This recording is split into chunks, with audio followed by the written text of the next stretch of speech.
The creation of the world in Norse mythology. Part 1. The Primeval Void and the Birth of Ymir. Welcome to our journey into the deep, enigmatic realms of Norse mythology. Today, we delve into the profound and mystical narrative of how the world came into existence according to the ancient Norse beliefs. Our story begins in Ginnungagap, the Primordial Void, a place of infinite nothingness that existed before time, space, and matter. It was a chasm of absolute emptiness, flanked by the scorching realm of Muspelheim to the south and the freezing domain of Niflheim to the north. In the stark contrast of Ginnungagap, the interplay between the fiery heat and the frigid cold set the stage for the birth of the universe. From the icy rivers of Niflheim flowed the venomous substance Alivagar, which solidified into rime and frost. As these icy formations crept closer to the heat of Muspelheim, they began to melt and drip, forming the first living being, the primordial giant Ymir. Ymir was the embodiment of chaos, a colossal figure whose very existence bridged the extremes of heat and cold. As Ymir slept, he began to sweat, and from his perspiration, new life emerged. Two beings sprang from under his left arm, a male and a female, and his legs gave birth to a son. These beings were the progenitors of the race of giants, also known as Jotun, who would later become formidable opponents to the gods. Ymir himself sustained his life by drinking the milk of a cow called Odhumla, another primordial being who was formed from the melting ice of Ginnungagap. Odhumla, unlike Ymir, was gentle and nurturing. As she licked the salty ice blocks, she uncovered a new figure, Buri, the first of the Aesir gods. Buri was a noble and powerful being, and through him, the divine lineage that would shape the cosmos was established. He would go on to father a son named Bor, who in turn married Bestla, a giantess. From their union were born three gods, Odin, Vili, and Ve, who would play pivotal roles in the creation of the world. Part 2. The Death of Ymir and the Shaping of the World. Odin, Vili, and Ve, aware of their burgeoning power and destiny, recognized that Ymir, the chaotic giant, had to be defeated for the new world to come into being. In a monumental struggle, they attacked and killed Ymir, unleashing a cataclysmic flow of blood that drowned all but a few of the giants. This act of creation through destruction was a cornerstone of Norse cosmology, reflecting the belief that order could only arise from chaos. With Ymir's demise, the three brothers set about using his vast body to construct the world. Ymir's flesh became the earth, his blood the oceans, and his bones the mountains. From his teeth and fragmented bones they created rocks and stones, while his hair transformed into the lush vegetation that would cover the land. This transformation of Ymir's body into the elements of the world symbolized the interconnectedness of life and the cosmos, a theme prevalent in Norse thought. The gods didn't stop there. They used Ymir's skull to craft the sky, setting it high above the newly formed earth, and supporting it with four dwarfs named Nordri, Sudri, Ostri, and Vestri, who held up the heavens from each of the cardinal points. Ymir's brains were cast into the sky, forming the clouds that drifted across the heavens.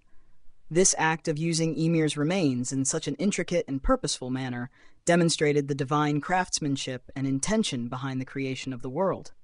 To provide light and order to the cosmos, Odin, Vili, and Ve set the sparks and embers from Muspelheim into the sky, giving birth to the sun, moon, and stars.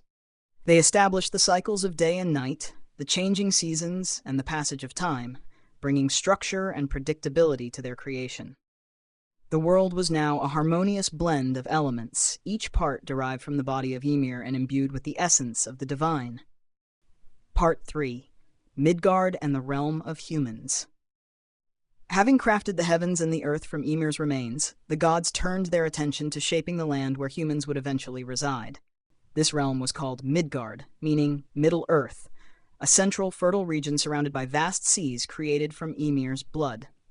To protect Midgard from the encroaching forces of chaos and the giants who dwelled beyond its borders, the gods erected a mighty barrier from Ymir's eyelashes, encircling the human world and keeping it safe from external threats.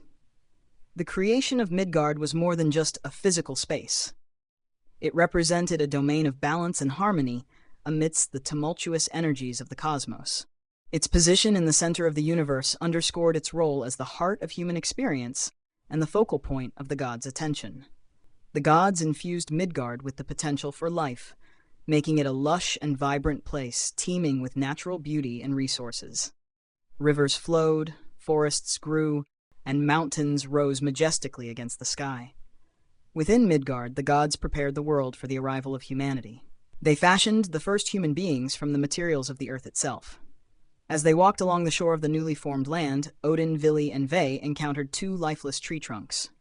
Seeing the potential in these humble forms, they decided to give them life.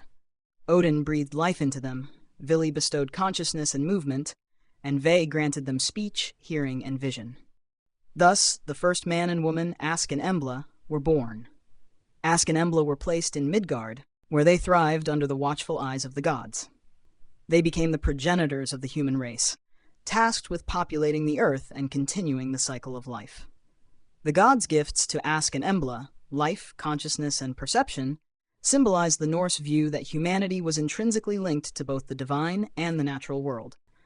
Midgard became a place where mortals could live, grow, and honor the gods through their actions and deeds. Part 4. The Nine Worlds and the Cosmic Tree, Yggdrasil. Beyond the bounds of Midgard lay a vast and intricate cosmology, structured around the great ash tree Yggdrasil. Yggdrasil was more than just a tree. It was the cosmic axis, connecting and supporting the nine worlds that constituted the entirety of existence. Its roots and branches reached into every corner of the cosmos, from the underworld to the highest realms of the gods. This great tree symbolized the interconnectedness of all life and the complex interplay of forces that governed the universe. The roots of Yggdrasil extended into three significant realms. One root delved into Asgard, the abode of the Aesir gods, where Odin ruled from his hall, Valhalla. Another root reached into Jotunheim, the land of the giants, who were often in opposition to the gods, but were an essential part of the cosmic balance. The third root plunged into Niflheim, the cold and dark world associated with the dead and the primordial forces of ice and frost. Each root drew nourishment from the sacred wells located in these realms, sustaining the tree and, by extension, the universe itself. At the base of Yggdrasil, near its roots, lived three Norns, Urður, past, Verdandi, present, and Skuld, future, who tended to the tree and shaped the destinies of gods and men.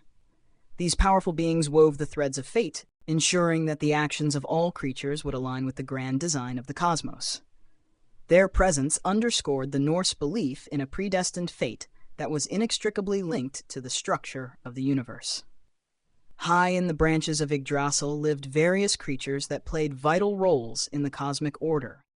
Among them was a wise eagle perched at the top, symbolizing the highest knowledge and vision. A squirrel named Ratatoskr scurried up and down the trunk, carrying messages and stirring conflicts between the eagle and a dragon named Nidhogg, who gnawed at the roots below. These creatures embodied the constant interaction of forces within the universe: wisdom, communication, and destruction, each essential to maintaining the balance of existence. Part 5. The Realms of the Gods and Giants. The nine worlds supported by Yggdrasil were each unique and populated by different beings. Asgard, the realm of the Aesir gods, was a place of splendor and power. It was here that Odin, the Allfather, ruled with his wife Frigg, and where mighty gods like Thor, the god of thunder, and Balder, the shining god, resided. Asgard was a realm of great halls and fortresses, where the gods held council and feasted in celebration of their triumphs and their vigilance over the world of men. Adjacent to Asgard was Vanaheim, the realm of the Vanir gods, who were associated with fertility, prosperity, and nature. The Vanir were once at war with the Aesir, but were eventually reconciled, leading to a lasting peace and the exchange of hostages to secure their alliance.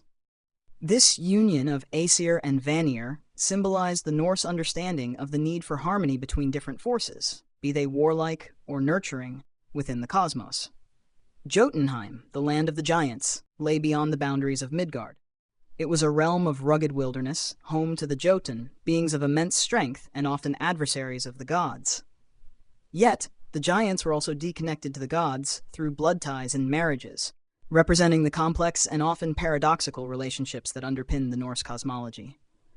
Their world was a place of untamed power, reflecting the unpredictable and chaotic aspects of nature. Other realms included Alfheim, the domain of the Light Elves, beings of beauty and ethereal grace, and Svartalfheim, the realm of the dwarfs, master craftsmen who forged the gods' most powerful artifacts.